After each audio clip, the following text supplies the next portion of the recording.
Uma boa noite a todos. Que Jesus nos guarde na sua paz e nos intua sempre na melhor palavra e no melhor entendimento. Quando eu me propus a falar sobre o Chico, a gente tem ideia da grandiosidade que é esse Espírito encarnado e a graça e a honra que nós, o povo brasileiro, tivemos em recebê-lo. Porque sem sombra de dúvida nenhuma, Francisco Cândido Xavier foi a maior antena psíquica que esse mundo já viu. Uma das maiores. Olha, sem errar. Sem errar.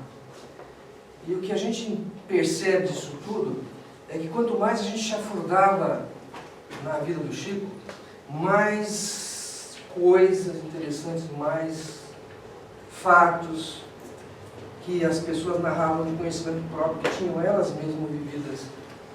E é impressionante como é que pode. Né? E aí a gente começa a fazer um mergulho na vida dele. Nós vamos tentar, eu tentei fazer isso, juro. O tema de início era aquele lá. E daí quando eu me deparei, eu falei, não tem como em 45 minutos você falar da vida desse indivíduo. Uma leve pincelada, não é falar não. Uma leve pincelada, um leve entendimento do que esse homem foi. E falar da obra dele em 45 minutos é humanamente impossível, sem você dar um contexto interessante, dar uma vontade de você copiar esse indivíduo, dar uma vontade interessante de você mergulhar sobre a obra dele. Do que a gente não vai fazer em 100 anos. Da obra do Chico, eu posso garantir a vocês, o mundo só vai começar a mergulhar na obra dele daqui a 100 anos. Nós não temos ainda envergadura moral, envergadura intelectual para poder entender o que o Chico fez. Pra vocês terem uma ideia, eu estava fazendo essa palestra, uma outra, segunda, lá no CEPAC, no Fé, Amor e Caridade. E veio a moça que estava comigo, você sabia que descobriram há algum tempo atrás algumas caixas de áudio, de psicofonia do Chico, e que a FEB está transcrevendo tudo, digitalizando tudo. Eu falei, não sabe, quase 10 anos, faz mais, né? A gente vai ver a matéria. E já estão descobrindo coisas novas. A quantidade de cartas que esse indivíduo escreveu a mães, e aí vai afora.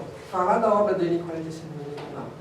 Dá para a gente dar uma leve pincelada, dá para a gente dar uma perspectiva a vocês, dá para dar um norte, criar uma rosa dos ventos, norte, sul, leste, oeste, aonde vocês podem se direcionar e aonde vocês podem mergulhar. É isso que a gente vai fazer semana que vem. Mas quanto ao dia de hoje, ele é muito interessante, porque quando nós mergulhamos no homem, Chico Xavier, em primeiro lugar, nós temos o homem.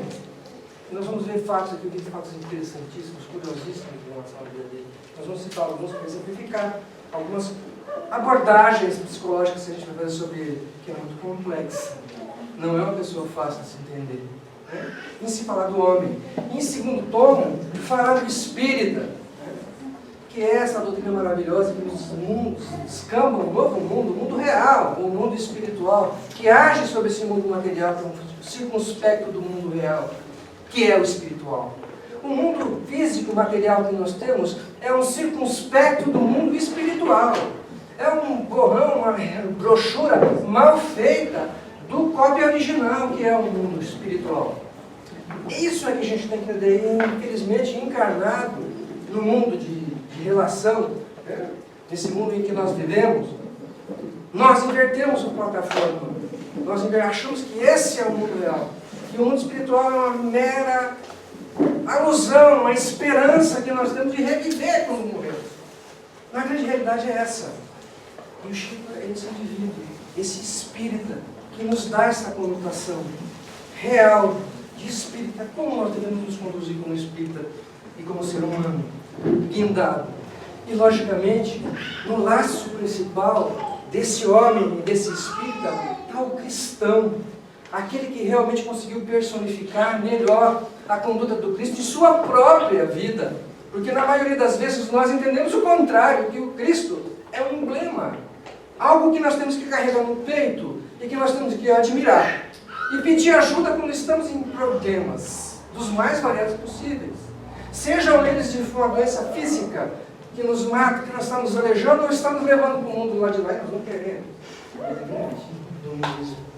Ou seja, uma doença moral, uma doença, uma falha moral terrível que nós temos e que se torna aparente e nós buscamos força em Jesus para que Ele nos cure e nos salve. Na grande maioria das vezes é esse, e o Cristo e o Chico vem nos dizer que não é esse o espírito do Cristo em nós. Não é esse o espírito que Maria Madalena entendeu de imediato. Não é esse o espírito que Paulo de Tarso entendeu no ato, dizendo que não é meu mais quem vive, mas o Cristo que vive em mim. O Chico conseguiu vivenciar isso na sua grande realidade.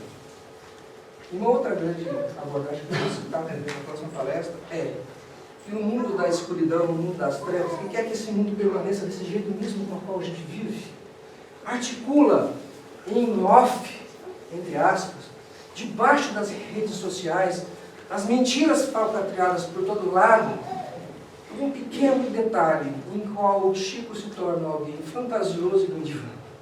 Tudo aquilo que ele fez é fantasioso, tudo aquilo que ele é do divã. E essa ideia é o mesmo modus operandi que se implantou na França no final do século XIX e início do século XX, a qual fez o espiritismo se falhar e fundar, logo depois da morte dos seus grandes arquitetos, dos seus grandes codificadores, da morte do codificador, de Gabriel Delane, de Camille Flammarion, de quando todos esses falidos se foram para o mundo físico, o mundo espiritual, o espiritismo na França terminou. Por quê? Porque o mesmo modus operandi que se aplicou na França, eles estão aplicando aqui em nós. Por isso que a minha memória, a imagem do Chico, deve ser mantida. Porque nós vamos ver aquilo por quê? Diante da imagem impoluta desse homem, de uma moral séria, fincada, na simplicidade, na humildade, de que todos os seus 439 livros, ele não oferiu R$1 sequer. Em muitos lugares do mundo se falavam até que ele ficou milionário com isso. E hoje se fala ainda. Não tem como arranhar essa memória. Então, em primeiro lugar, nós ridicularizamos o homem. Ridicularizamos a sua obra. Ridicularizando a sua obra, em sentido lógico, entre aspas, se ridiculariza o homem. E paulatinamente o espiritismo vai perdendo força. E nós não podemos deixar isso acontecer. Eu estou aqui nesse momento, hoje, para tentar trazer uma homenagem a esse homem, a esse espírita de verdade, a esse cristão, da qual todos nós devemos copiar um pouquinho, porque é muito difícil nós falarmos se copiar, seja perfeito como Deus do céu é, na parocação do nosso Senhor Jesus Cristo. Quem pode copiar alguma coisa que a gente não conhece, não sabe nem o que é? Não tem nem ideia circunspecta do que é Deus. Como podemos ser perfeitos como Ele? Aí fala, não, mas Jesus é um paraclão. É um modelo e guia a ser criado. Gente, copiar Jesus não é fácil. É bem, mas é complexo. É tão complexo quanto se falar em copiar e ser perfeito como Deus do céu é. Mas temos homens mais próximos de nós, com rotinas mais patentes, mais visíveis, mais visualizadas, que é Francisco Cândido Xavier. Quer ser um bom espírito? Copie o que Chico fez. Faça um pouquinho o que ele fez. Quer ser um bom cristão? Copie os exemplos que ele fez. E são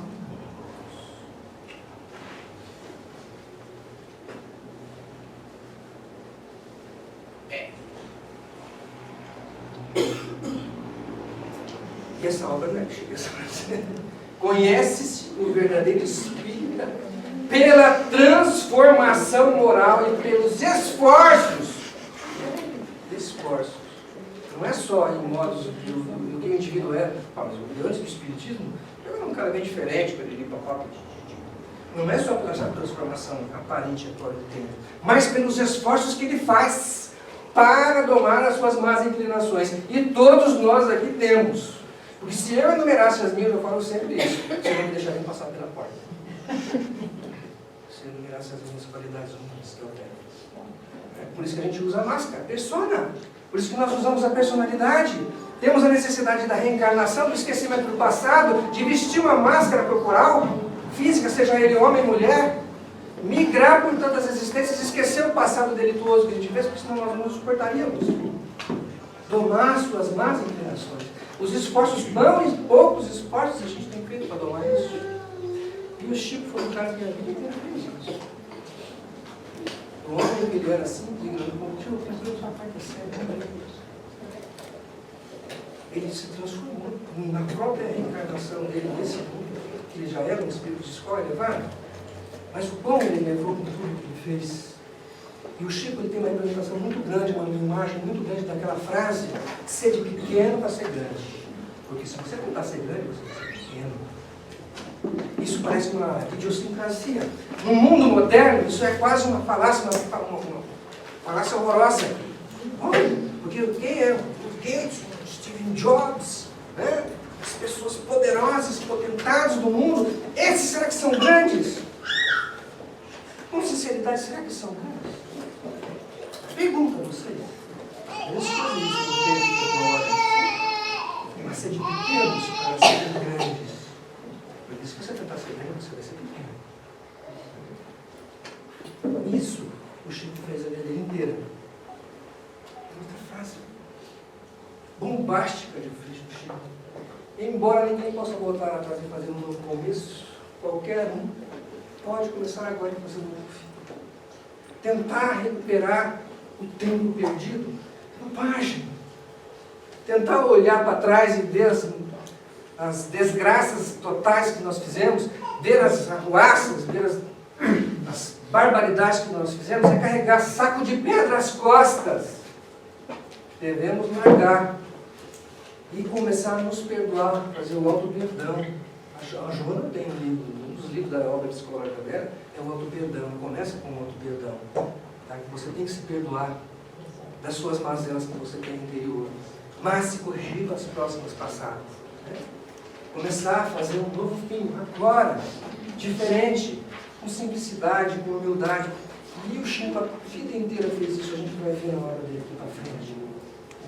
Uns exemplos basilares dele, quando ele não concordou, por exemplo, onde o Centro Espírita Paulo, lá o Tomás Gonzaga, ele frequentava lá em Uberaba, cresceu muito, começou a virar uma empresa, e o que o Chico fez? A gente não sabe isso.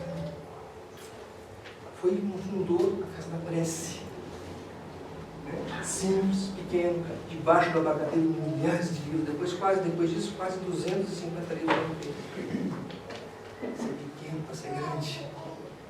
Mas queriam ser grande, cresceu os olhos. Flor de Jesus. Casa ficou enorme. Isso não serve mais para mim. Esse é o testemunho. Fazendo, por mais que as coisas dêem errado, elas sempre vão dar trancos.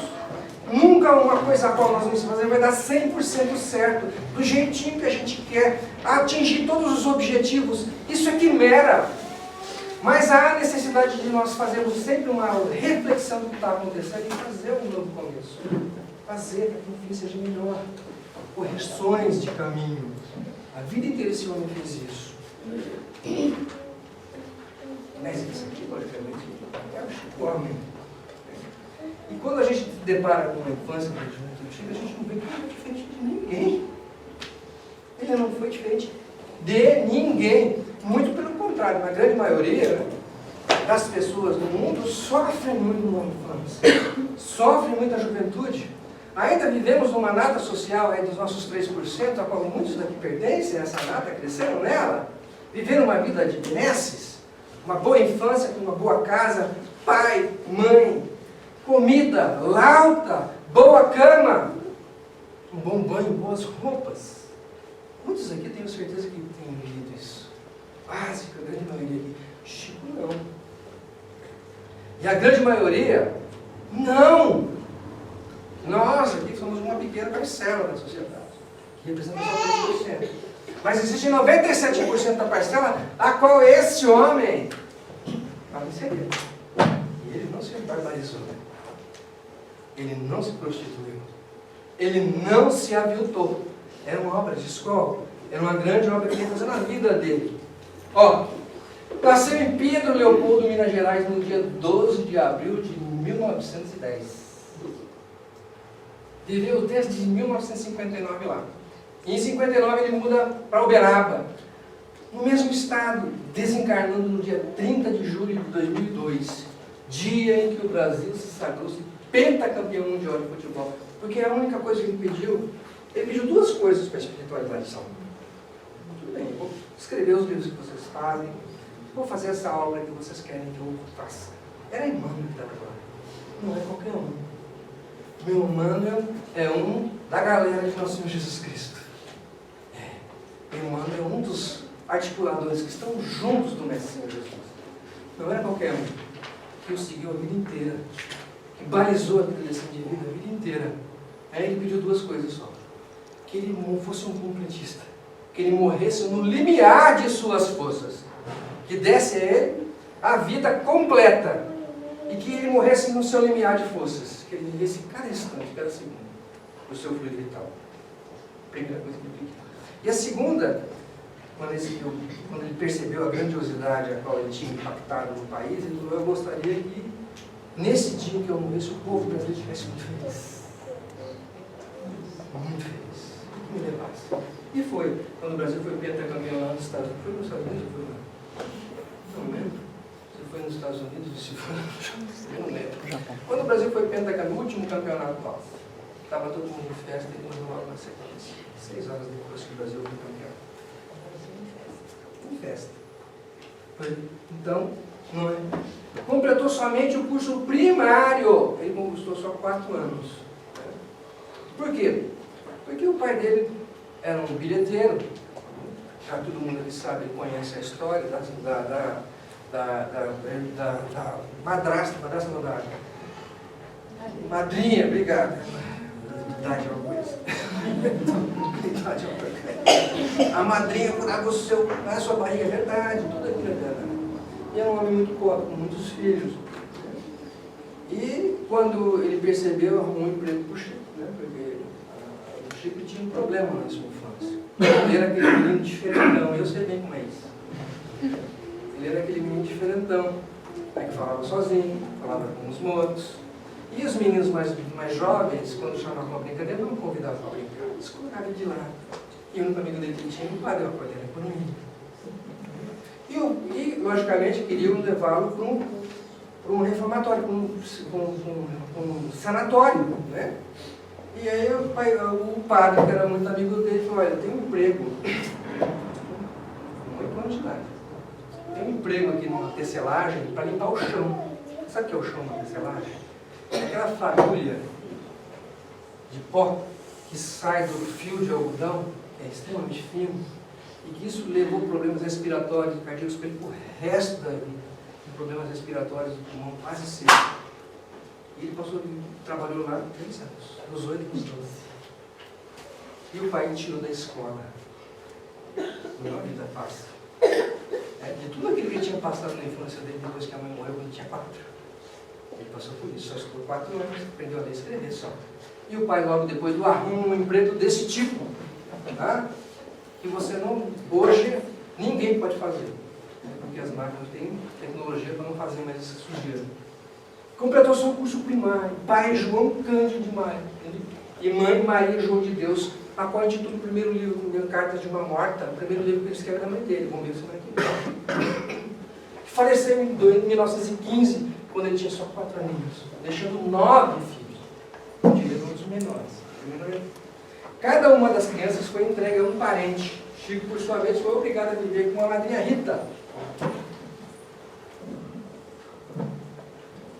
e que todo mundo conhece.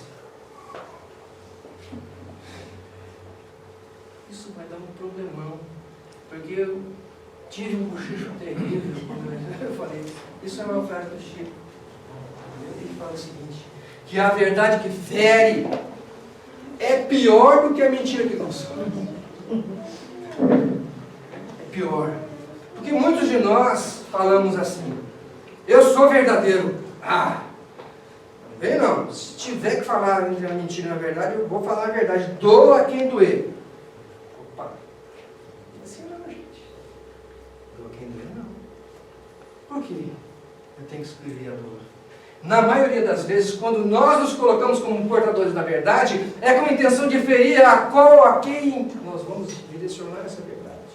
Na grande maioria das vezes, a intenção, o fundo, é muito pior. Porque às vezes o fundo de quem conta uma mentira para alguém, tenta amenizar uma situação, ele está tentando colocar paz, concórdia. E com quem vocês preferem? Aquele que consola ou aquele que fere? Na maioria das vezes, no mundo de hoje, nós preferimos aquele que fere, aquele que destrói, aquele que humilha, aquele que põe debaixo do pé. Em nome da verdade, eu prefiro a mentira. E consola. E quando eu falei isso lá na primeira palestra, eu falei para as pessoas, porque era a intenção dele trazer dentro do nosso lugar a primeira coisa, a misericórdia. Kardec fala muito bem lá no discurso de Diogo, nós estamos conversando aqui, entre dois grupos espíritas, um extremamente letrado, inteligente, douto, mas de coração duro, e outro extremamente simples, às vezes até mesmo ignorante, mas que tem um coração bom, gentil.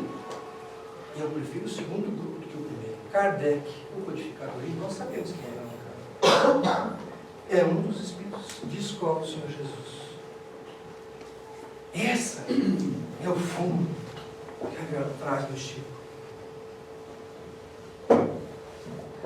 Aos 8 anos, Chico começou a estudar pela manhã. À tarde, saía às ruas para vender verduras e legumes produzidos na horta da sua casa, pela outra mãe dele, a cidade a qual foi um anjo que Jesus, o Senhor, enviou àquela família e conseguiu dar ao Chico pelo menos alguns anos bons. E para seus irmãos José e Raimundo, que viviam muito, eram os três mais próximos. E foi caixeiro de armazém. A primeira obra que ele escreve, Parnaso de Aventura, ele está de trás de um caixa de balcão de bar, vendendo pinga, ajudando um senhor que já era de idade, trabalhava meio período, de noite, de tarde, ele ia de tarde até a noitinha, 6, 7 horas da noite, e era vender caixeiro dentro daqueles barzinhos que a gente bem conhece, interior. Né? E depois um modesto funcionário público aposentado em 1958. Em 8 de julho de 1927, participa da sua primeira reunião espírita, a qual ele recebe a carta da sua mãe, e estava bem pautado no livro. E em 31, o primeiro livro, que é o Parnaso.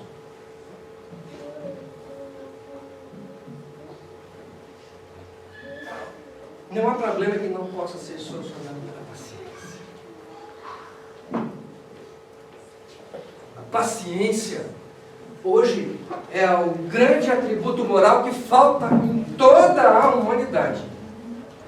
Todos nós hoje somos imediatistas, queremos o pronto, queremos o agora, preferimos o cheeseburger do que fazer a nossa carne. Somos a era do fast food, tudo rápido, instantâneo.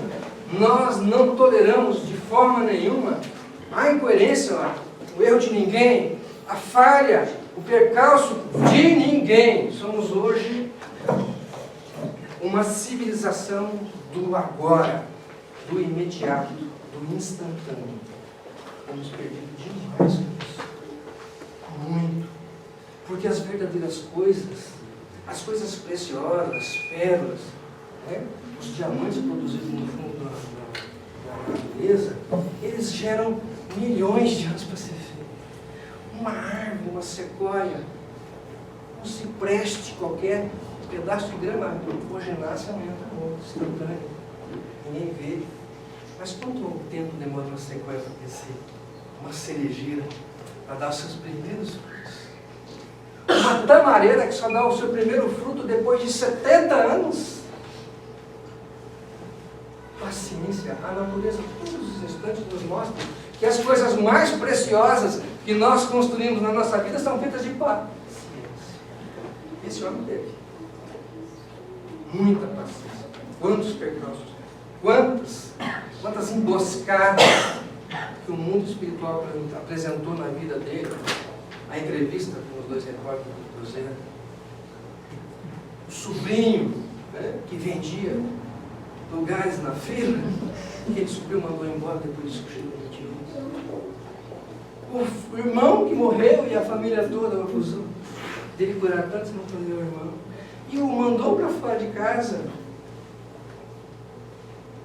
ele só levou o Evangelho segundo os Espíritos que ele tinha, mais nada.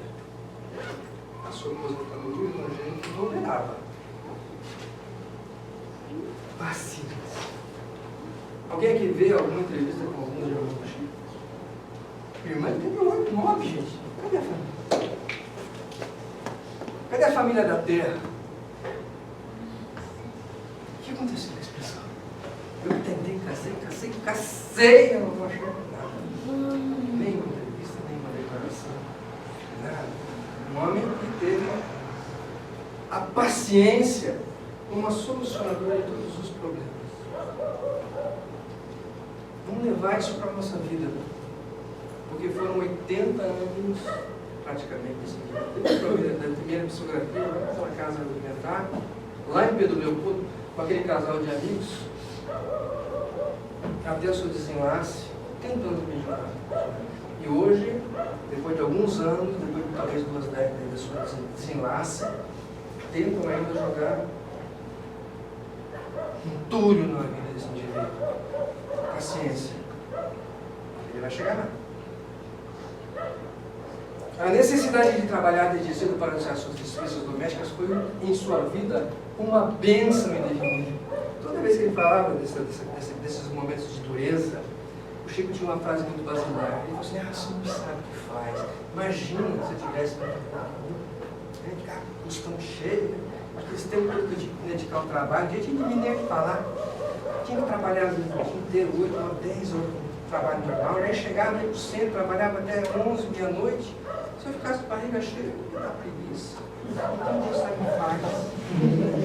É verdade. Então, e tem muitas frases da vida que ele levou, da vida difícil que ele levou. Era esse indivíduo que dava as coisas negativas que acontecia na vida dele um tom útil e bom. Útil. Todas as coisas que são negativas e que nos dói tem um fundo positivo. O ditado diz o seguinte: o buraco da ferida do meu corpo é aonde vai entrar a minha luz. O buraco da ferida da minha vida, onde dói, vai ser o local onde vai penetrar a minha luz. O Chico sabia muito bem do que estava falando. Quando ele via todas as dificuldades que aconteciam, ele sabia que aquilo era esteio à vida dele. Na maioria das vezes nós não entendemos isso como esteio, entendemos isso como uma coisa negativa, pejorativa, castigo divino. E quantas lamentações, transformamos aquilo num rol de lamentações. Esse indivíduo nunca na vida dele fez qualquer coisa negativa, qualquer coisa desairosa que tivesse acontecido como algo ruim. Ele sempre dava um tom positivo. O rei da positividade era esse indivíduo. A doença viera precocemente. Primeiro os pulmões, por causa do problema de respiração, quando trabalhava na terceira, depois os olhos. E a angina do coração, não sabe por que o problema da angina, que é aquele problema de vascularização do coração que dói. E dá aquele cansaço, aquela falta de ar, angina. Ele teve a vida inteira isso. E nunca tinha um corpo extremamente debilitado pela vida difícil a qual ele levou. Nunca. E era alguma coisa impressionante. Esse indivíduo dormia só 3 horas. 3 horas. Eu durmo só 3 horas, 4, porque eu sou assim. Durmo só 3, estamos 4. E o trabalho, mas o corpo debilitado que ele tinha. E esses me desculpam, mas eu digo que vou assim mesmo. Eu tenho calma na vida desse indivíduo. Essa prosa é fantástica, porque ela nos remete, cada um de nós, a refletir sobre a nossa vida pessoal. Ele falava assim: a gente pode morar numa casa mais ou menos, na rua mais ou menos, numa cidade mais ou menos, até ter um governo mais ou menos. A gente tem bem menos do que nós. A gente pode dormir numa cama mais ou menos, comer o feijão mais ou menos, ter um transporte de carrinho, mais ou menos, até ser até obrigado a acreditar mais ou menos no nosso futuro. Acreditar mais ou menos. A gente pode olhar em volta e sentir que tudo está mais ou menos. A gente não pensa assim o dia inteiro. Meu amigo é mais ou menos. Meu trabalho é mais ou menos. Tudo bem. O que a gente não pode mesmo nunca, de jeito nenhum, é amar mais ou menos, sonhar mais ou menos, ser amigo mais ou menos, namorar mais ou menos, ter a fé mais ou menos e acreditar mais ou menos. Senão a gente corre o risco de se tornar uma pessoa mais ou menos. Os conceitos são outros. A base é outra. A base é de dizer que a gente não pode sentir mais ou menos uma coisa pela outra. Nós somos integrais, inteiros, verdadeiros. Isso a gente vê por aí, né? Nós tentando ser um país mais ou menos, a gente tentando ser um profissional mais ou menos, a gente tentando ser um amigo mais ou menos, a gente tentando resolver os nossos problemas lá no nosso trabalho de uma forma mais ou menos. Não parar com isso. A gente tem que buscar a excelência, buscar a sorte. Quando dirijo para às vezes de noite, eu falo assim, a gente passou da madrugada, da noite, pagação, de não, por que passar? Só para ele. Respeite. Mas não está passando com ninguém, não tem problema. Uma regra simples, básica, de velocidade, está dando seta, agora vinha vindo para cá, dei seta quase meia hora, tem dia que eu tinha que voltar de cá, aí chegou uma hora que eu tenho jeito de jogar isso no carro, poxa, estou dando seta para você faz 15 minutos atrás que eu entrar, por que não deixar eu passar na sua frente? Qual é o problema? Deixa passar. Espera. Está passando alguém na faixa? Deixa passar. É uma pessoa humana. Teu carro conserta. Às vezes você passar por cima, você tira a vida, não conserta. Para que isso é mais ou menos? Para que é pressa? Isso é muito basilar na vida da gente. E nós estamos sendo também espíritas, mais ou menos. Quando a gente chega, o testemunho chega no trabalho, some.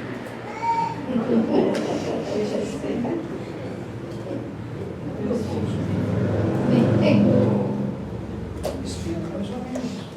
Nós temos uma nova, nós somos a vanguarda, não somos aqueles que não cobram nada por aquilo que fazer, não colocamos nada do bolso por aquilo que a gente faz, um pelos outros, ou pela instituição. As outras instituições não fazem isso. Ora, então vamos ajudar. A luz não se paga sozinho. A água não se paga sozinha. Essa casa precisa se manter. Precisa de oradores, precisa de trabalhadores. Gente que dá água, que controla fio. Cadê? Porque nós só queremos um bem a nós. Nós continuamos a ser indivíduos mais ou menos. Venha a nós e o vosso reino. Nada. Isso tem que acabar. Tem que acabar. Esse individualismo monstruoso está matando todos nós. Nós não conseguimos ser nós. Nós não estamos conseguindo ser eu, porque nós não conseguimos ser nós. O dia que nós conseguimos ser nós, nós vamos vencer. Nós vencemos. Deus vence. Todos nós vencemos. Ninguém alcança o céu sozinho. Ninguém vai lá sozinho. Nós vamos acompanhados por um monte de pessoas que nós vamos guindar de mãos dadas para chegar lá. Sozinho não. Esse é o pensamento egoísta. Esse é o pensamento egoísta. Mais ou menos não, gente. Testemunhos. Muito testemunhos. Testemunho é aquilo que o cara te identifica. Olha, é o seguinte, você está com câncer terminal, você vai morrer. Legal, vou dar o testemunho. Não vou fazer com que ninguém sinta misericórdia pela de mim. Não vou dar um de coitadinho. Coitadinho de mim, está morrendo, me ajuda. Não vou fazer isso com o outro. Vou viver de forma plena, com toda a dor que eu tenho no meu coração, com toda a dor que eu tenho no meu corpo, na crença de que tudo vai se dar bem, tudo vai cumprir os seus objetivos. Se eu tiver que morrer disso, que morra, mas eu morro de pé. Isso é testemunho. Poucos não. Pouquíssimos não. E esse cara viveu no Chica, nunca conversou com os espíritos sobre a necessidade de recursos financeiros. Sempre que estava em dificuldade, simplesmente não se preocupava, acreditando que a ajuda viria, se fosse necessária. Passando assim a confiar totalmente na providência divina. Estou aí para vocês. tinha perdido o emprego, uma coisa assim mais ou menos, e tinha 2 contas para pagar. O irmão dele pagava as contas, morreu. Pagava água e luz na casa. E quando o irmão morreu, o irmão teve aquela morte precoce daquele aneurisma cerebral, ficou muitos meses sem pagar a conta. Como é que eu vou pagar? Eu vou cortar a conta de luz de casa. E ele comentou isso com o irmão, né? Calma, gente. Tenha fé. As coisas se resolvem por si só. Isso também vai se resolver. E aí, irmão, depois que o irmão falou isso, bateu um cara na porta, o irmão dele era celeiro. Olha, é o seguinte, teu irmão faleceu e ele fez aqui umas bainhas para mim, uns canivetes, uns facões para mim, para os meus arreios de cavalo. Ficou muito bom, eu vim aqui acertar. Deu dinheiro para ele. Quando ele pegou as contas que ele devia da luz, era exatamente o dinheiro das contas atrasadas de luz. Então, gente, isso é fé. É fé. E depois disso, ele disse que passou a viver a vida realmente de uma forma muito tranquila, em que as coisas realmente se viviam. Quem tem essa tranquilidade nessa vida? Perdendo seu emprego, olha. Quem tem a tranquilidade de ver as contas vencendo, as coisas faltando dentro de casa, e falar, não, Deus vai ter misericórdia de quem vai me ajudar. Isso é assim, confiar totalmente na providência divina. Claro que a gente não vai ficar aqui de mão passando, porque a gente tem que saber que o limite das nossas forças, da nossa capacidade, a gente está fazendo melhor. Já cortei todas as despesas, estamos fazendo melhor. Então, se estamos fazendo melhor, a presidência vai nos acudir plenamente, ter completa confiança na providência divina de que nada vai lhe faltar. Porque se ele te der dificuldade, se ele te der a vergonha de não ter que pagar uma conta ou outra porque venceu, e vou ir lá na tua casa porque você precisa passar por aqui. Toma lição de humildade, de condescendência, de pedir para alguém da porta da minha casa. Às vezes é a necessidade que você tem de conversar e de pedir com o irmão.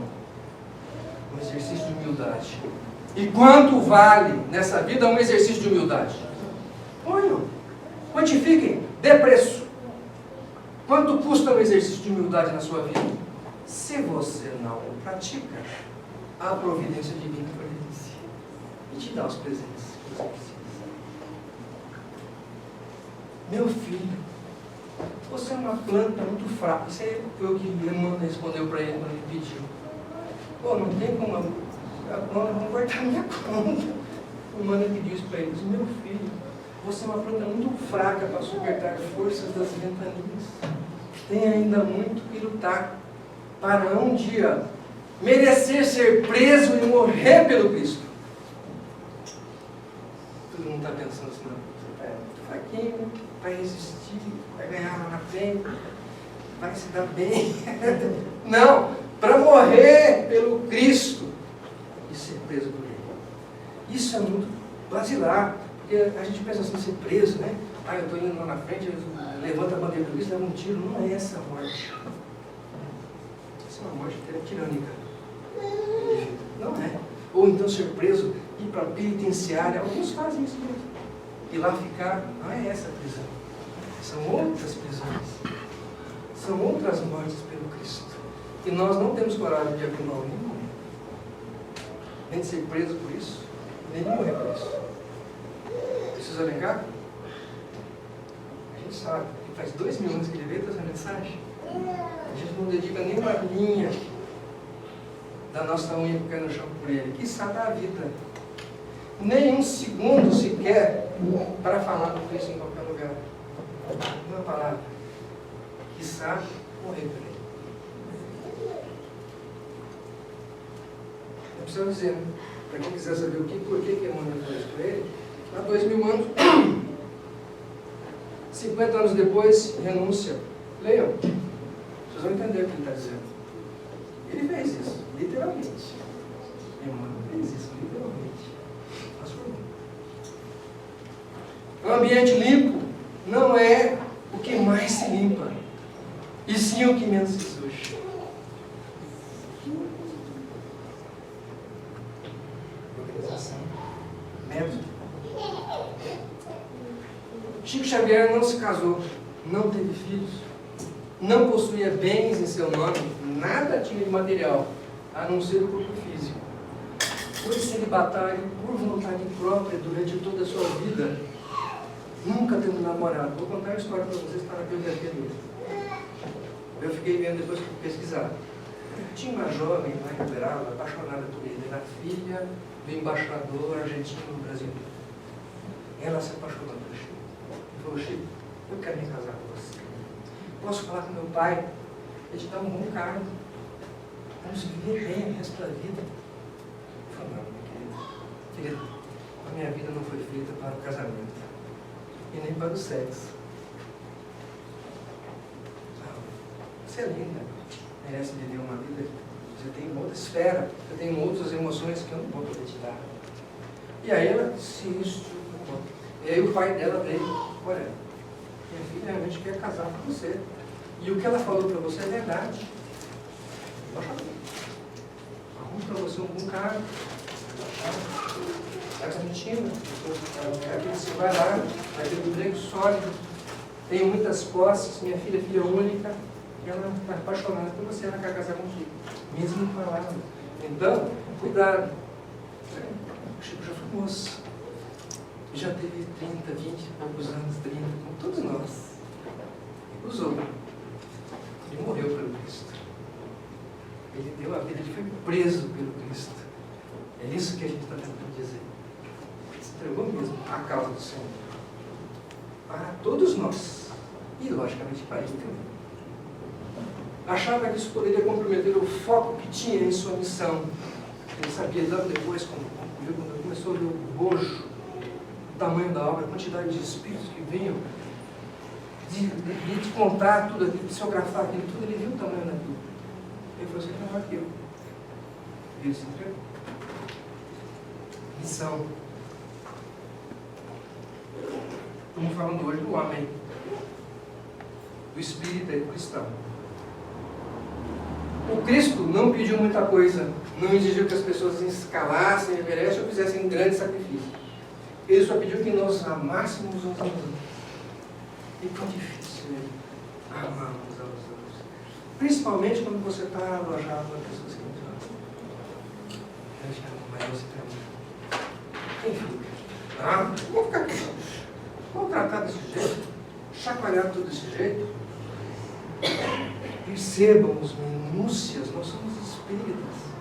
Percebemos que o acotovelamento dos espíritos de escola estão dos nossos lados, mas também daqueles que não gostam de nós, que não querem a união, que querem a dissolução, que não querem a harmonia, que querem a desarmonia. E quantas vezes o outro fala pela boca deles? E nós, percebendo isso, damos como se fosse da boca do outro. Por quê? Nós, espíritas, temos a capacidade da condescendência, do perdão imediato, muito mais do que os outros. Quantas palavras desairosas que uns ou outros falam para nós, por que não? Porque nós achamos como qualquer outro, de qualquer outra religião. Nós temos muito mais base para o perdão do que qualquer outra pessoa. Então, por que nós não o praticamos? Por que nós não fazemos essa medida clássica? Foi o único pedido que o Cristo pediu, que nós amássemos uns aos outros. Ele não pediu mais nada. Mas a expressão do amor, a qual nós nos colocamos ultimamente, é o amor condescendente, é o amor troca, é o amor retribuição. Eu só te amo, eu só te respeito, você respeita. Ah, mas você está falando uma coisa, você é uma coisa lógica, será? O Cristo não estava cercado de nós? E quando ele foi para cada apóstolo, quantos ficaram lá dele?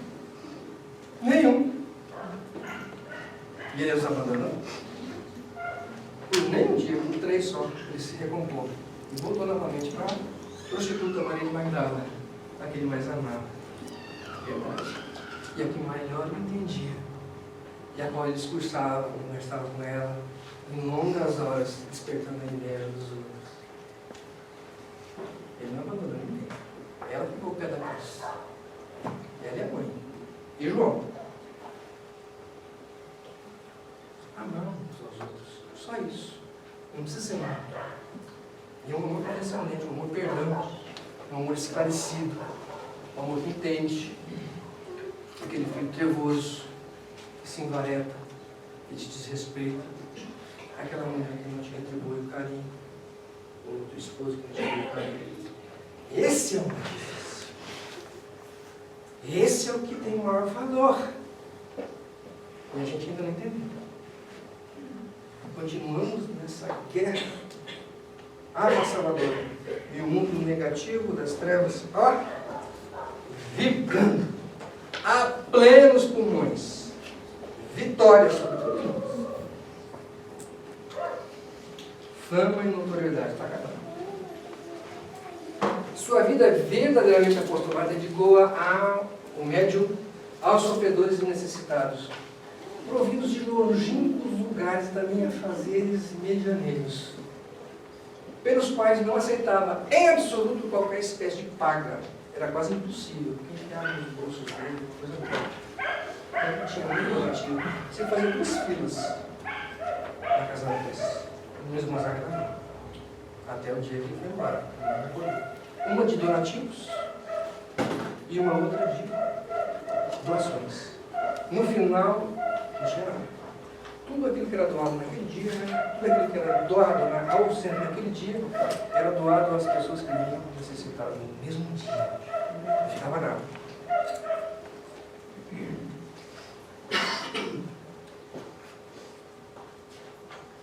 Tem uma fábrica que é bem legal dele, que agora fugiu da cabeça.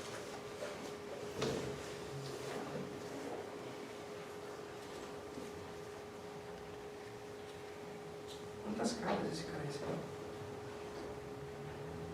Quantas mães que tinham perdido os seus filhos pequenos corriam lá e foram consolados por esse homem?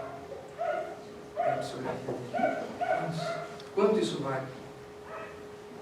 Quanto? Sem nenhum tipo de pagamento. E o que se faz hoje nas redes sociais em relação ao Chico é um absurdo. Presta atenção. Presta atenção. Eles devagarzinho vão iluminando a coisa lá.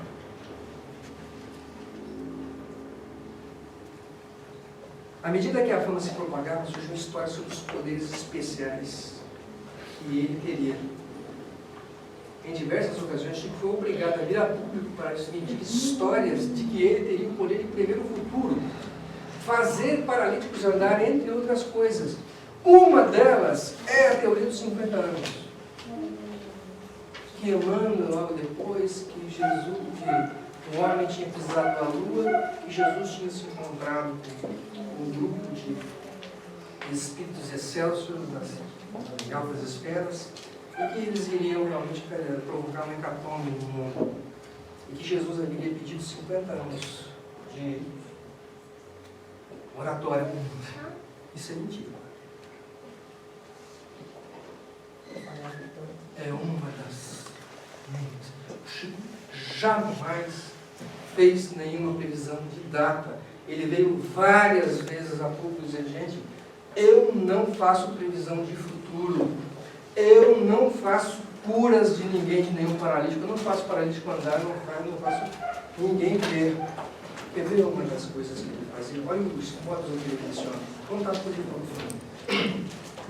Estamos todos eles numa reunião, só de amigos. Se deu 5 homens. Eu chego de volta. Só reunião de amigos do grupo espírita. Deu 5 ônibus. E estava o espírito sendo lotado de pessoas. Bate desesperadamente um pai e uma mãe com o menino chorando aos berros, aos todos, gritando dentro do carro, dentro do Chico, pelo amor de Deus, me ajuda.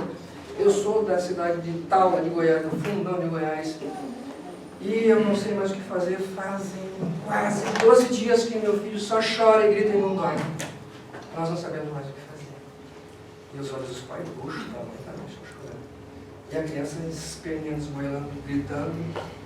E o Chico, com todas aquelas pessoas paradas, os senhores, encerremos a sessão, encerremos a reunião, vamos atender esse pai, essa mãe. Em oração, por favor, impôs as mãos no passe.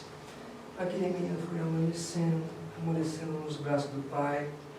E aquele senhor, corpãozão, grande, que percebia que era um tipo estivador, meio abrutalhado, lá no interiorzão do Goiás, Quando o filho começou a dormir nos braços dele, o homem chorou copiosamente. E aí o Chico falou assim: meu filho, teu menino precisa de tratamento. Olha, frequente o centro espírita do nosso lar. Tem na nossa casa, na sua terreno, o centro espírita, né? Ah, é frutificado, passe oração, leve esse menino para a evangelização. Isso. E o pai falou. E aí todo mundo queria saber o que tinha no espírito. Aí todo mundo perguntando o que tinha no espírito desse menino. Esse menino é um suicida de muitas vezes, renitente, muitas dicas do passado. E por esses últimos dias, os espíritos que o perseguem descobriram. E, logicamente, iria levar esse menino ao suicídio. Pela loucura, pela inanição. Só chora de goela da vida, nem a água recebia, nem comida nenhuma. Estava levando a família ao desespero, esse menino ia vir à morte. Mas ele falou, ele não contou de forma nenhuma, ele fez ela ali pelas pais. Melhor, né? Mentirinha que consome, verdade, destrói.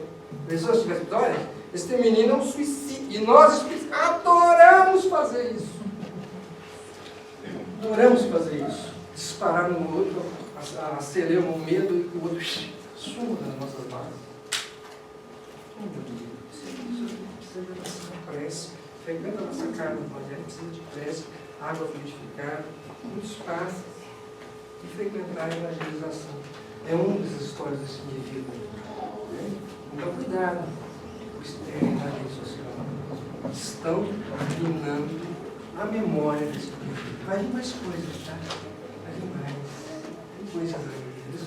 Eles são extremamente ardilosos, extremamente inteligentes, extremamente manipuladores da personalidade do nosso Cristo. Vamos acreditar em tudo que a gente vê. Cuidado com as fake news. A última fase na roda de Deus. A desilusão é a visita da verdade. Frase fantástica aí. A desilusão é a visita da verdade. Quando a verdade vem nos visitar e nos conta a real da história, de que tem que ser, o que realmente é, na primeira instância nós percebemos. Porque na primeira instância, tudo que nós vemos, toda a questão que nós chegamos, todo o fato que nós colocamos, nós idealizamos. Fazemos uma visão daquilo de que não é verdade. E quando, logicamente, mais nós nos aproximamos, mais circulamos aquele fato, mais nos aproximamos da pessoa, vamos crescendo. Que decepção. Qual que é o problema? Isso aqui é um mundo de provas e expiações. Ninguém vinha aqui com a auréola na cabeça. E nós, na maioria das vezes, colocamos a auréola na cabeça de todo mundo. Colocamos coisas idealizadas no centro de todo mundo, de todos os povos. E quando a verdade vem à tona, achincar os assimilizadores da mentira provocam mais mentiras ainda para achincar a verdade. E nós aplaudimos. A desilusão é a visita da verdade. Nós passamos por um momento muito assim no Brasil. Com os nossos presidentes, com os nossos filhos. E a gente percebe que o bonde está passando, eles estão torcendo para que isso dê errado. Como pode um grupo tão pequeno de brasileiros torcer para que 250 milhões de pessoas vão amar a situação? Para continuar com suas temas. A desilusão é a visita da verdade. Nós nos deparamos com a verdade e nos isso está acontecendo. Temos forças, não temos um clima de positividade. Tem que dar certo, tem que funcionar. Temos que ter melhores escolas, temos que ter melhores hospitais, temos que ter melhores profissionais, temos que ter um ensino mais descampado, mais fora, mais centrado na realidade, mais junto da pesquisa, mais junto das coisas boas, trazendo coisas boas para nós. E se nós não acreditarmos e nos desiludimos com a verdade que está aí patente e não arregaçarmos as mãos e termos a positividade de trabalhar juntos, nós vamos falir. Todos juntos. Não é o Brasil do Bolsonaro. Não é o Brasil do Lula. É o Brasil dos brasileiros. De cada um de nós. Tão importante quanto cada um deles. Isso que a gente tem que ter em mente, esse sinal de positividade. A desilusão é a visita da verdade, é uma grande verdade. Nós não temos que idealizar a situação nenhuma, temos que trazer as coisas no chão, o real. Sermos felizes por estarmos dispostos a trabalhar, regaçar as mãos e vencer. Em 19 de maio de 1935, Chico Xavier, um trabalhador da comunhão, decidiu que o centro havia crescido tanto que não combinava mais com o trabalho simples que gostava de realizar. E decidiu se desligar do grupo da Casa Espírita. Ele fundou o Grupo Espírita da Prece. Grupo Espírita da Prece, em 18 de julho de 1975. Vou contar para vocês como cresceu e sempre foi. Em uma modesta casa em que viveu e trabalhou até os seus últimos dias de vida. Preferiu sempre a simplicidade. Preferiu sempre a simplicidade. Nós não queremos a simplicidade. Nós queremos o luxo, o extremo. Arregar as nossas vaidades. Destrinchar, colocar o meu nome na história. Que essa cidade conheça quem eu seja. Qual o problema de uma vida modesta? Simples, harmoniosa, gentil. Sem se achar melhor do que ninguém. Uma coisa ficou vendo aqui na minha cabeça. Sabemos aonde é o nosso lugar e aonde não é. Procure respeitar os 3 pontos básicos para serviço. Por quê? Por que o protetor se calaça? Qual é o primeiro? A resposta dele foi disciplina. E o segundo? Disciplina. E o terceiro? Disciplina. Insista. Não desista. Permaneça naquilo que é certo, que é fiel, que é pontual, que é positivo, que se soma, que todo mundo ganha, não só você. Isso é que ele estava dizendo. Isso é a disciplina que o irmão estava querendo. A constância. A constância no trabalho. Não trabalhar hoje, não. Daqui a semana, quem sabe eu pego depois. Não, disciplina, constância. É melhor pingar do que faltar. Exemplo das formigas que constroem aqueles castelos de terra, porque elas não param, são constantes, são persistentes, têm disciplina, nós ainda não. Temos que aprender com a natureza. A disciplina. A verdade é que depois de Allan Kardec, Chico sempre representou a árvore da renovação espírita e foi transportado do Brasil para a França. Sua obra obediente sintetiva inestimável legado para as gerações futuras. Nós ainda não temos a dimensão da obra desse livro. Nós estamos começando a elencar ela agora. Começamos a compilar ela agora. Para ter um panorama agora. E é isso que a gente vai fazer semana que vem. Um pequeno horizonte disso daí. Confia sempre. Para terminar. Não perca a tua fé. Entre as sombras do mundo, ainda que os teus pés estejam sangrando, segue para frente, erguendo-a por luz celeste acima de ti mesmo. Crê e trabalha. Esforça-te no bem e espera com paciência. Tudo passa e tudo se renova na terra, mas os que vêm do céu permanecerão. De todos os infelizes, os mais desditosos são os que perderam a confiança em Deus e em si mesmo. Porque o maior infortúnio é sofrer a preservação da fé e prosseguir vivendo. Eleva, pois, o teu olhar e caminho. Luta e serve, aprenda e adiante. Brilha a alvorada além do hoje, da noite. Hoje é possível que a tempestade te abarfanhe o coração e te atormenta o ideal, aguilhando-te com as aflições ou ameaçando-te com a morte. Não te esqueças. Chico Xavier. Muito obrigado pela paciência de vocês. Que Deus nos abençoe e nos proteja. Que esse homem possa nos inspirar, em primeiro lugar, como nome, em segundo lugar, como espírito, e por último, por onde, isso como cristão, e onde for. Muito obrigado a todos pela paciência. Que Deus nos ilumine e que Jesus nos ampare e nos ofereça um grande final de noite. Muito obrigado.